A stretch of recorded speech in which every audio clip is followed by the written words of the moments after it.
It was a cold evening and the lights of the luxury restaurant glowed like a beacon in the street.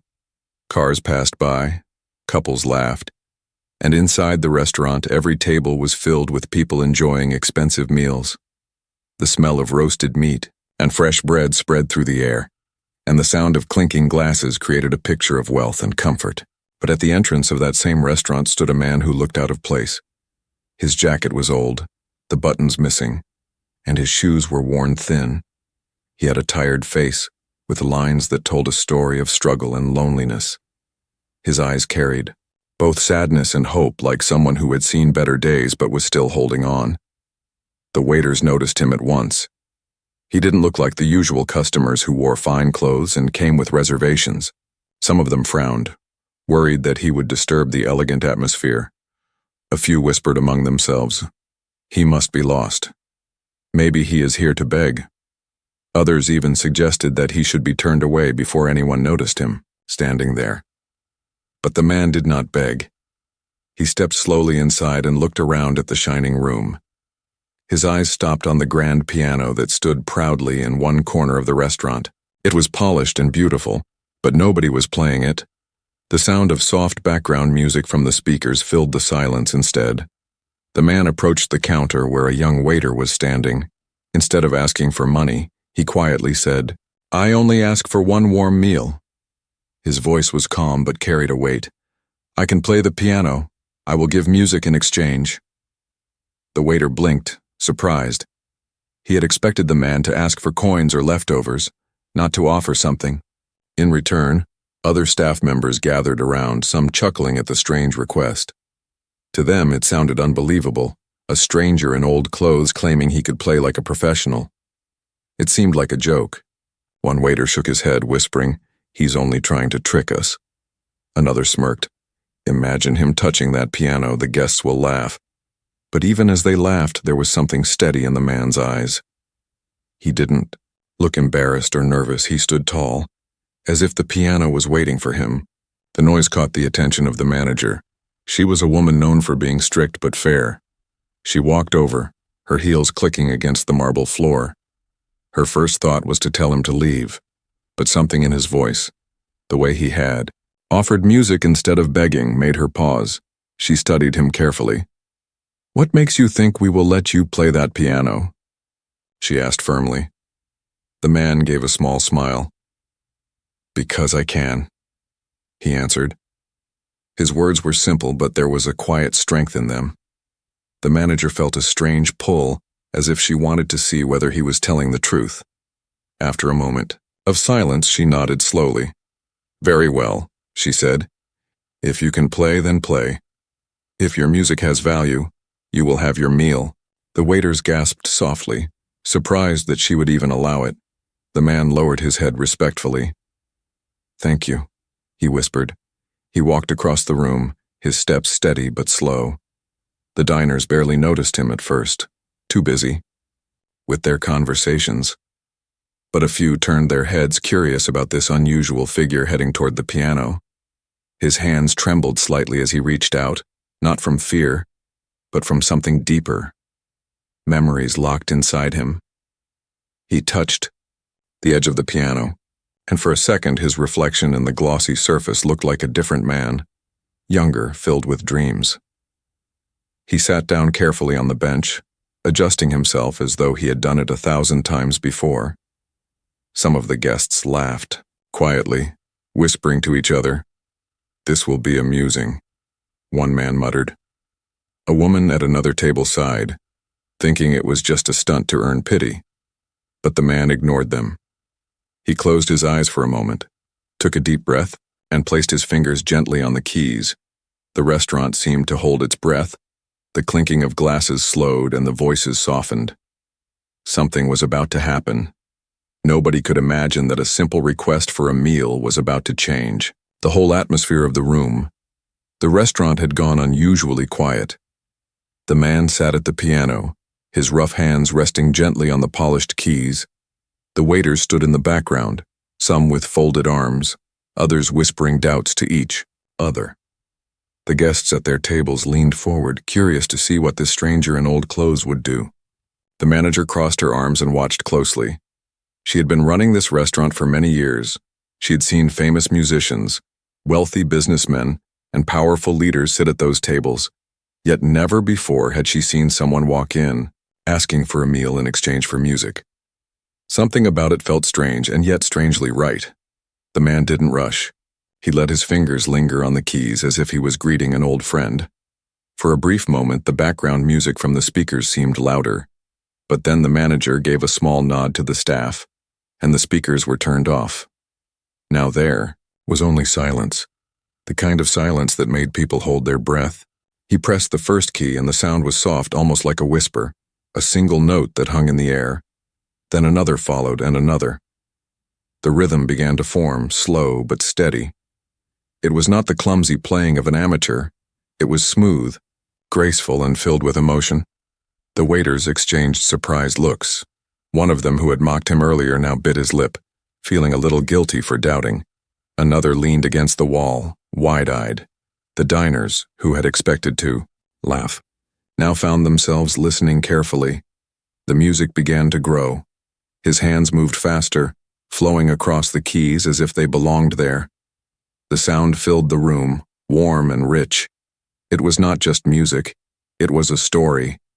Each note carried something deeper, something painful and beautiful at the same time. The manager felt her heart stir. She had listened to many pianists before, but this was different. This was not performance, this was confession. It was as if the man was speaking through the piano, telling everyone in the room about his life, his dreams, his losses, and his hopes. And without realizing it, the diners put down their forks and knives. The waiters stopped moving. The entire restaurant was caught in the spell of the music. One man at a table whispered softly, "This is impossible." Another guest, an elderly woman, closed her eyes and let the melody wash over her. Tears rolled down her cheeks without warning. The stranger did not notice, or maybe he did, but he never looked up. He was lost in the world of sound. He was creating. The staff in the kitchen poked their heads out of the door, drawn by the music. Even the chefs, with their busy hands, paused to listen. It was as if the whole building had turned into a concert hall, and every person was united by the sound of one man and one piano. The manager felt a lump in her throat.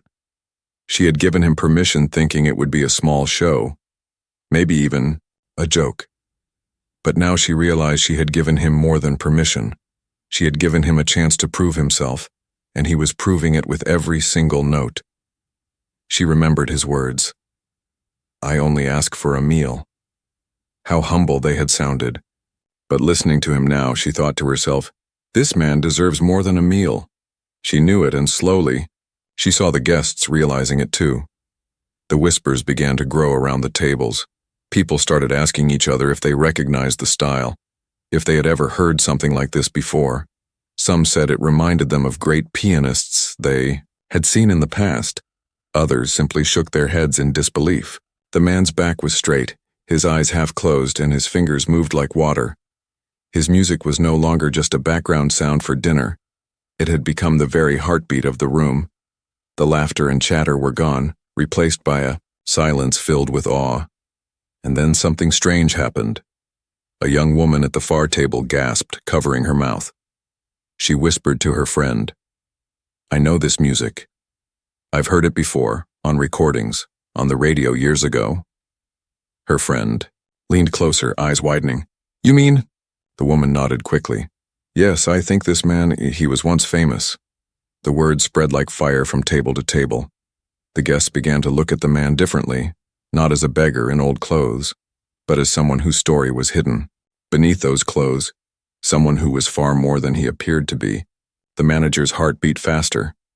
She didn't know who he really was yet, but she felt it too. This was no ordinary man. This was someone who carried greatness in his hands. Someone who had lost everything, yet still had the power to silence. A room with nothing but music. The last note of his piece hung in the air, vibrating softly before fading into silence. The restaurant stayed quiet for several seconds more. Nobody dared to clap yet. Nobody wanted to break the magic. The man sat still, his hands resting again on the keys, breathing slowly as if he had poured out his soul. And in that silence, The truth was beginning to awaken, a truth that would soon freeze the whole room. The first note touched the air like a drop of water in silence. Soft and almost fragile, yet it carried across the entire restaurant. The man's fingers moved with care at first, slowly pressing the keys as if he was testing the ground of a long-lost home. The sound was gentle, almost like a lullaby whispered. To a child, people leaned forward, confused at how something so simple could already hold so much weight. Then, his other hand joined in, weaving a harmony that melted into the first notes. The melody began to grow, rising like a wave that was slowly climbing higher and higher. The diners who had been speaking only moments ago stopped, forks halfway to their mouths, eyes shifting toward the piano. A waiter carrying a tray froze in his steps, afraid to drop a glass and break the fragile magic building in the air. Man's head bent lower as though the piano was pulling him in. His eyes closed, his face calm but filled with something deeper. His hands began to dance, moving across the black and white keys with speed that no one expected. It wasn't just practice that guided him. It was experience. It was memory. It was emotion. The room grew silent. All you could hear was the rise and fall of the music, sometimes soft like a whisper, sometimes strong like thunder rolling across a mountain. Each note struck with purpose, and yet none of it felt forced. It was natural, flowing like a river that had always been waiting to be heard. The laughter that had filled the restaurant earlier was gone, replaced by awe. A child sitting with her parents stared with wide eyes, not understanding but feeling something stir inside her. An older man at a corner table wiped his eyes quickly, pretending it was just the smoke from a nearby candle. The music was not just entertainment, it was confession. Each sound carried sorrow, joy, longing, and love. It was like reading a diary without words. The diners could feel it, even if they didn't know the story behind it. The manager, standing near the counter, held her hands together tightly. She had agreed to let him play out of curiosity, but now her chest ached. The music was reaching inside her, reminding her of moments she had long forgotten. Her first dance, her mother's voice, her father's advice.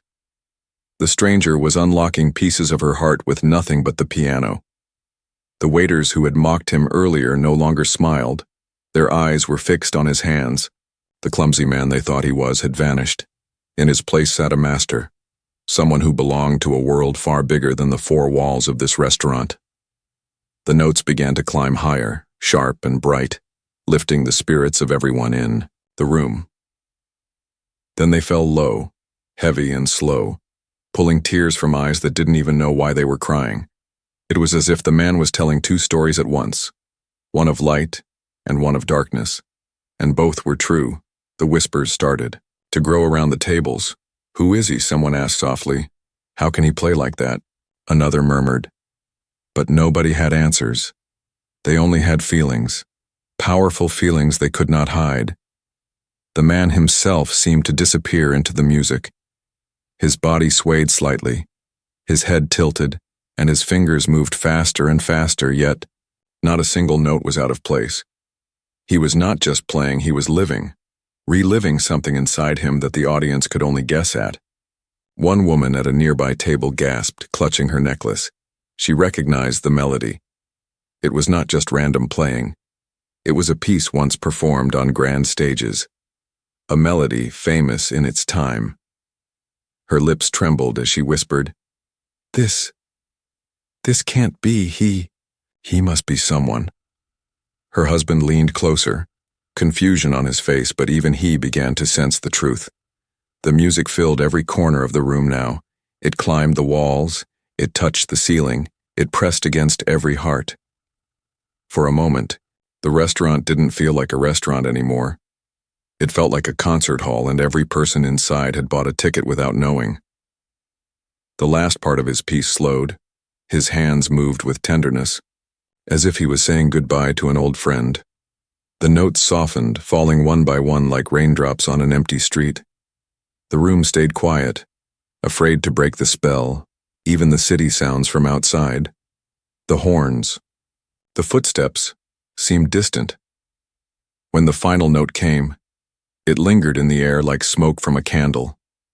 Then silence. A silence so deep it almost hurt.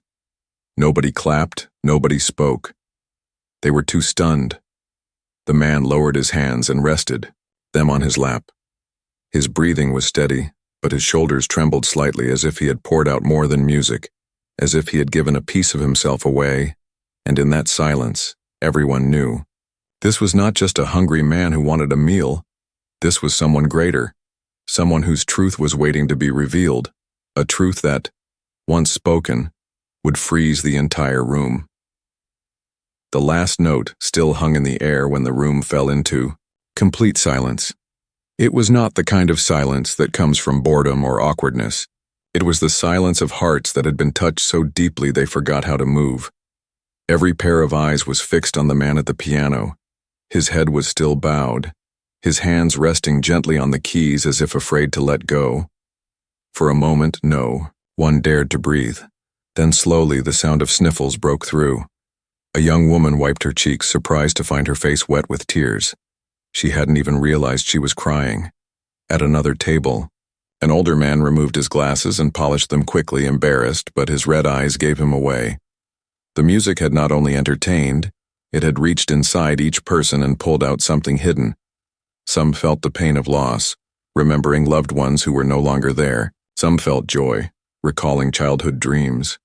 And some simply felt a strange ache, as though the stranger had spoken directly to them in a language without words. The waiters, who had been so sure this was just a trick, stood frozen near the wall. Their mocking smiles had vanished. One of them, the youngest, swallowed hard and whispered to his colleague, It's beautiful." The colleague only nodded, too stunned to speak. The manager stood near the counter with her arms crossed tightly over her chest. She had thought herself strong, a woman who didn't cry easily. But even she blinked back tears. Her throat felt tight. Her heart was beating strangely fast. She couldn't remember the last time music had touched her like this. The diners, people who had come to show off their wealth, to laugh, to gossip, now sat quietly. Some even bowed, their heads as though they had been humbled. The expensive dishes in front of them grew cold, forgotten. The only thing that mattered in that moment was the man at the piano and the story he was telling through sound. When he finally lifted his head, his eyes were not proud or demanding. They were tired, soft, almost apologetic, as though he was sorry for making everyone feel so much. He didn't bow or smile. He simply looked down again, waiting, and then softly, the clapping began. One person at the back started, hesitant at first, then stronger. Another joined, then another. Within seconds, the entire restaurant was filled with applause, not polite applause, but the kind that came from deep in the chest, thunderous, raw. It was a standing ovation, the kind reserved for masters on grand stages, but even as they clapped, there was something strange. They didn't clap only because the music was beautiful. They clapped because they felt something else. They felt they had just witnessed a man reveal his soul.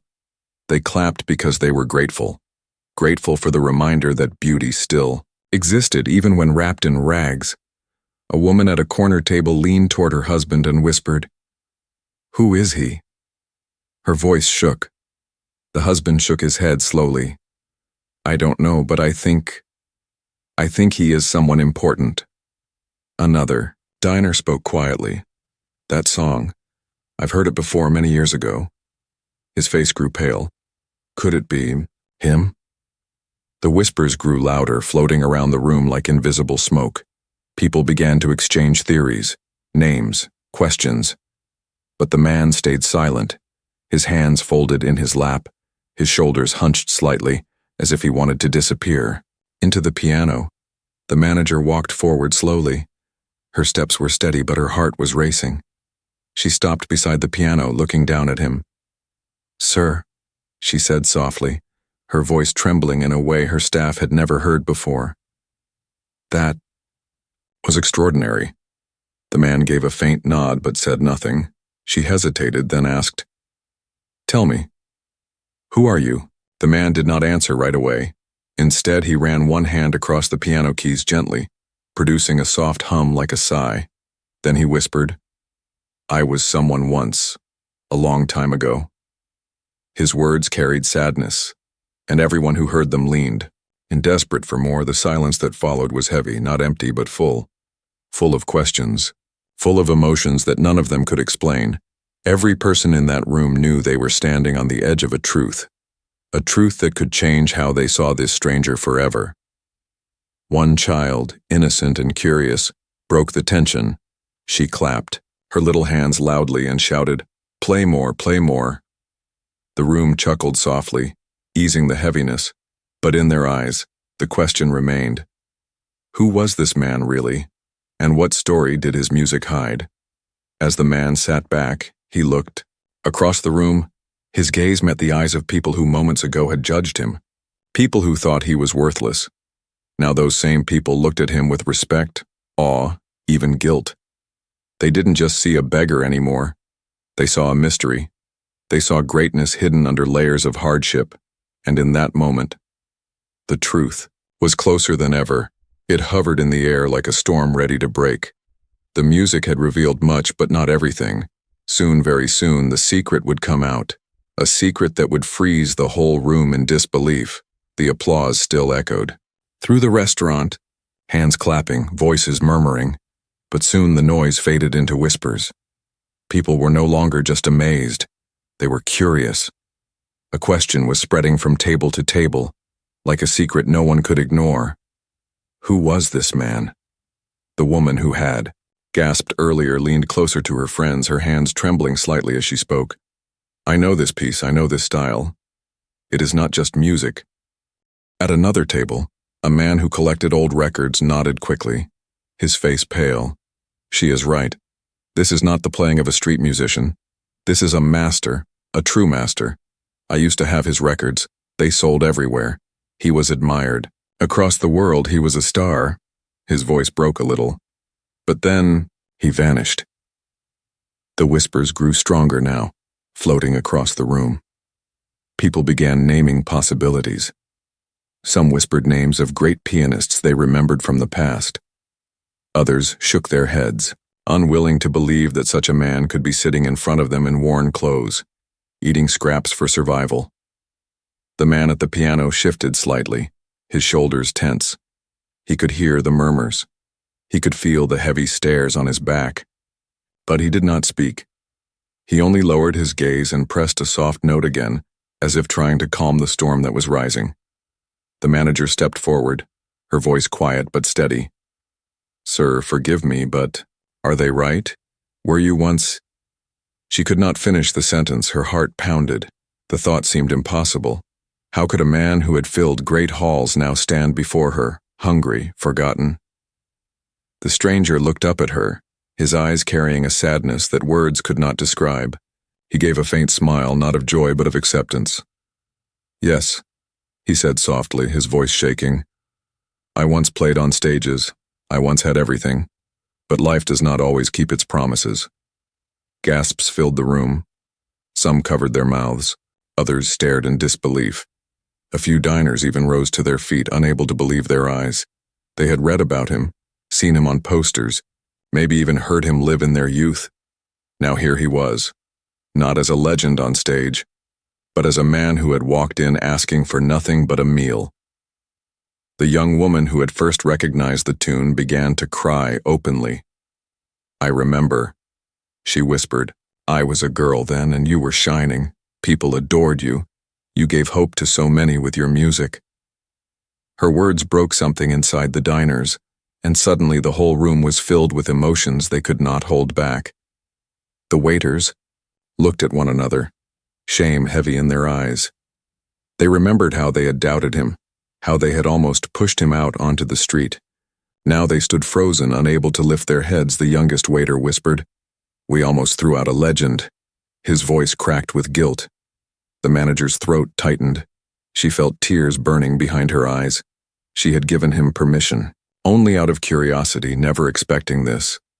Now she realized she had given him a chance not just to play, but to remind the world who he truly was. She felt both proud and ashamed at the same time. Proud that she had allowed it. Ashamed that she had almost said no.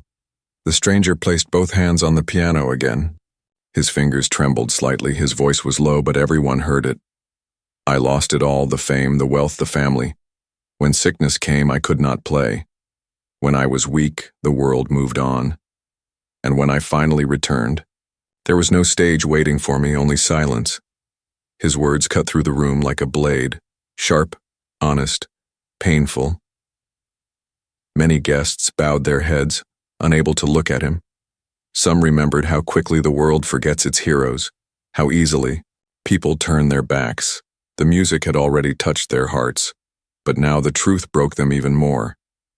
The stranger lifted his hands, letting them hover above the keys. His voice soft again. But the piano never left me. It is the only thing that stayed. It is my friend, my family, my voice. He pressed another note, slow and haunting, and the sound echoed like a confession. The silence that followed was no longer just awe, it was respect, deep and heavy. Nobody saw a beggar anymore, nobody saw a stranger. They saw a man who had lived a life of greatness, who had fallen, and yet still carried the soul of music within him. The whispers turned into quiet weeping. Men and women who thought they had seen everything now felt humbled. They realized they were in the presence of someone whose spirit could not be broken. And so, the truth was no longer a rumor. It was real, undeniable. The hungry man who had walked in asking for a meal had once been a star the whole world admired. And now that truth froze the room, leaving every heart heavy with guilt, wonder, and a strange, unshakable respect. The room was frozen, every eye locked on the man who had just confessed the truth. He was not a stranger, not a beggar, not a trickster. He was once a star, a pianist the world had loved. And now, here he sat in worn clothes, his body tired, his face aged by suffering, telling the story of how he had lost everything. The diners whispered softly, their voices filled with disbelief. How could this happen? One man muttered. He was on the grandest stages, another said, shaking his head. The younger ones asked their parents, "Who is he? Why is everyone so shocked?" Their parents explained with hushed voices. He was famous, he was a master of music, but life can be cruel. The man looked down at his hands. They were rough, no longer the hands of a celebrity, yet when they touched the keys they still carried magic. His voice broke the silence again. I had wealth once, more than I needed. I had friends who laughed with me, I had people who praised me. But when sickness came, when my hands failed me, they all left. Every stage closed its doors, every friend vanished. His words cut through the room like a knife.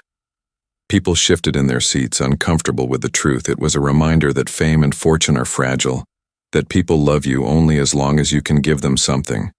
When you fall, the world forgets. He continued, his tone soft. I spent years trying to return, but the world had moved on. New names, new faces, new music. I was a shadow, I was nothing. Soon my money was gone. Soon even my home was gone. I drifted town to town, always carrying only one hope, that I could still play, even if only for myself. A woman near the piano sobbed quietly. She covered her mouth with her hand, feeling the weight of his story. Another diner lowered his head, ashamed, remembering how he had once cheered the man on television, yet never wondered where he went when he disappeared. The waiters stood in the corner, unable to meet his eyes. They remembered how they had laughed, how they had nearly thrown him out. Now their faces burned with shame. The youngest waiter whispered, We didn't see him. We only saw his clothes. His colleague nodded, guilt heavy in his chest. The manager's hands trembled as she clutched the edge of a chair. Her throat felt tight. She had run this restaurant with pride, serving the rich, the powerful, yet now she realized she had almost turned away. A man whose name had once lit up the biggest theaters in the world. The man lifted his eyes to the ceiling, blinking slowly. Do you know what hurts the most? He asked quietly. His words silenced even the faintest whispers. It is not the hunger, not the cold nights, not even the sickness that stole my strength. What hurts is being forgotten, to give your soul to the world and then to vanish as if you never existed. His voice cracked, but he did not cry. The diners felt tears sting their eyes. They had come for fine meals, laughter, and comfort. But they had been handed something else, a mirror to their own humanity. They realized how quickly they judged, how easily they turned their heads from suffering. But the man did not speak with bitterness. His tone changed, softer, almost peaceful. Yet, even when the world turned its back, the piano never left me. When I touch the keys, I am alive. When I play, I am whole. The world may forget me, but music remembers. He pressed a gentle note, and the sound lingered like a promise. The room remained still, every person listening, not only with their ears, but with their hearts. It was no longer just a performance, it was a testimony, a confession of pain and resilience. One young man at a table clenched his fists, whispering to his friends, "This is wrong. He should not be here starving. He should be honored." Another nodded quickly. Yes, how can the world allow this? But deep down they all knew the truth. The world often forgets those who gave it beauty. The man sighed softly, his shoulders heavy. "I asked for only a meal tonight, I did. Not expect anything more. I only wanted to play once to remind myself that I still exist, and you listened. For that I thank you." His voice was gentle, yet it pierced the hearts of everyone in the room. Some guests wept openly now, wiping their faces with napkins. Others sat frozen, unable to speak. The manager's eyes filled with tears. She stepped forward but stopped herself, unsure what to say. The truth of his story had stripped the room bare. All the wealth, all the pride, all the laughter had been silenced, replaced by respect and sorrow. They saw him no longer as a stranger, but as a man who had once carried greatness and still carried dignity. And though he had revealed so much, there was still more hidden. The diners could sense it. The pain in his music and his words hinted at deeper wounds. The truth of his fall had shocked them. But what came next would shake them even harder. The restaurant, once filled with noise, had become a place of mourning, awe, and reflection. The man who had asked only for a meal had given them something far greater, his truth. And that truth was heavier than any of them had expected. The restaurant was silent after his words. No clinking of glasses, no quiet chatter, only the sound of hearts beating and breaths held. The man sat at the piano with his head bowed, his hands resting on the keys as though they were the only friends he had left in the world. He had told them everything about his rise, his fall, his pain, and the one thing that never abandoned him, music. For a moment, no one moved. The diners were frozen in their seats, struggling to understand the weight of what they had just heard. Some stared at the man with wide eyes.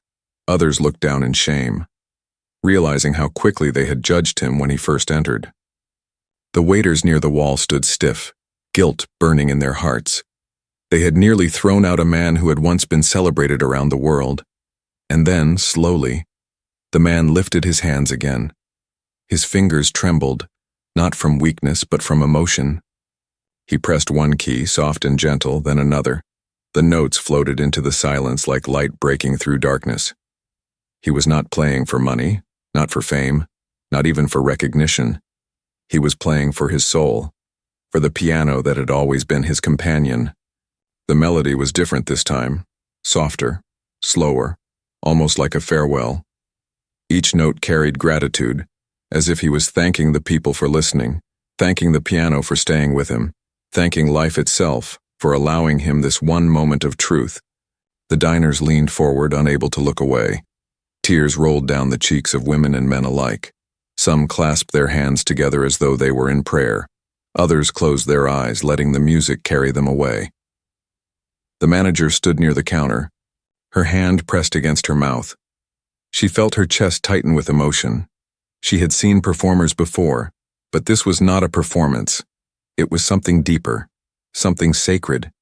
She realized she was witnessing not just music but history. The waiters who had doubted him felt their throats ache. One whispered softly, "We mocked him, and yet look at him now." Another nodded, unable to speak, their shame mixed with admiration. They could no longer see him as a beggar, only as a master reclaiming his place. The music grew stronger. His fingers moved faster across the keys, weaving sound that rose like a storm and fell like rain. It was a final cry of his heart, a cry of pain and beauty together. The diners felt it hit them like a wave, washing away their pride, their judgments leaving only humility. Then, just as suddenly, the storm calmed, his hands slowed. The melody softened again, fading into the quiet. The final note hung in the air, delicate, trembling, until it vanished into silence. For a long moment, no one moved. The silence was heavy, powerful, and no one wanted to break it. The man sat still, breathing slowly, his eyes closed. He looked exhausted, as if the music had taken everything from him, but also peaceful, as though he had finally said everything he needed to say. And then it happened. One diner stood up and began to clap loudly, his eyes shining with tears. Another joined, then another. Soon the entire room rose to their feet. The applause shook the walls, thunderous and unending. It was not just applause for music. It was applause for the man himself, for his story, for his courage. People cried as they clapped. Some shouted words of thanks. Others simply wept into their hands. The standing ovation went on and on, longer than any applause given to the famous artists they had seen before, because this was different. This was real. This was raw. The manager stepped forward, tears running down her cheeks. She bowed her head to him, something she had never done to any guest before. "You are welcome here always," she whispered, her voice shaking. The man gave a faint smile, but his eyes glistened with emotion he could not hide. The waiters rushed to bring him food, not the simple meal he had asked for, but the best dishes in the restaurant, plates of steaming meat, fresh bread and sweet desserts. They placed them before him with trembling hands, ashamed of how they had treated him before. The youngest whispered, "Forgive us." But the man only nodded kindly. The diners kept clapping. Some even stepped forward, offering their hands, their words, their gratitude. A wealthy businessman promised to help him find a stage again. A woman begged him to teach her children music. Another guest offered to buy him new clothes. But the man shook his head gently. "I asked for only a meal," he reminded them softly. "Tonight you gave me much more." The standing ovation did not stop. It was as though the people could not let him leave that piano without showing him their respect. For years he had been forgotten. But tonight, in this restaurant, he was remembered. And as the applause filled the air, the man sat quietly, looking at the piano with love. His fingers brushed the keys one last time. He had come for food, but he had given the world something far greater. The restaurant would never be the same again. Every person there knew they had witnessed something unforgettable, a night when a hungry stranger revealed himself to be a legend, and the truth froze their hearts. The applause did not stop for a long time. The man sat quietly at the piano, his tired hands resting on the keys, his head bowed. He had come only to ask for a warm meal, yet he had received something he never thought possible again: respect, love, and remembrance. The manager stepped closer, her voice trembling but full of warmth. "Sir, you are not just welcome here tonight, you are welcome always," she said. Her eyes glistened with tears. She signaled to the staff and they hurried to bring the finest dishes, golden plates filled with steaming meat, fresh bread, and sweet desserts. They set the table before him, bowing their heads in apology and gratitude. The man looked at the food quietly. His lips trembled as he whispered, "Thank you." He took the bread first, breaking it slowly, eating with care as if each bite was a gift.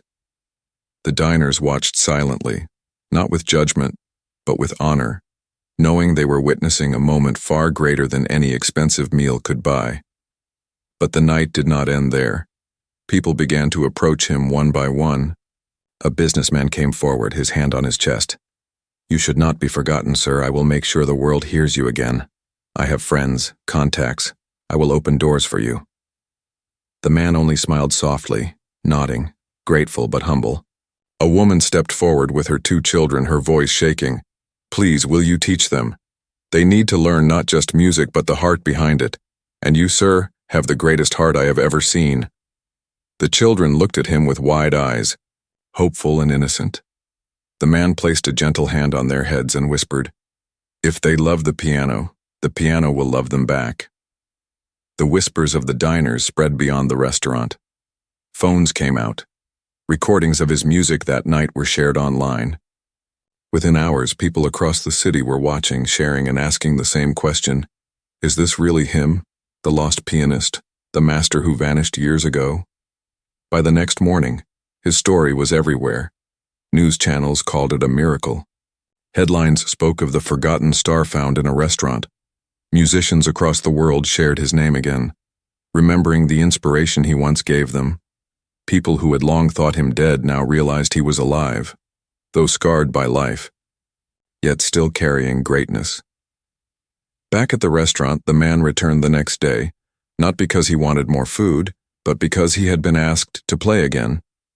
Crowds gathered outside, waiting for their turn to hear him. The once quiet piano in the corner had now become the heart of the place.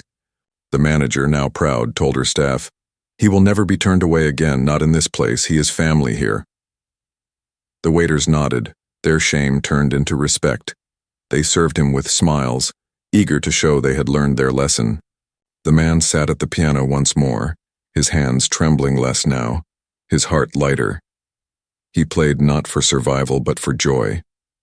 The music flowed through the room like sunlight, warming everyone who heard it. People cried again, but this time they were tears of hope.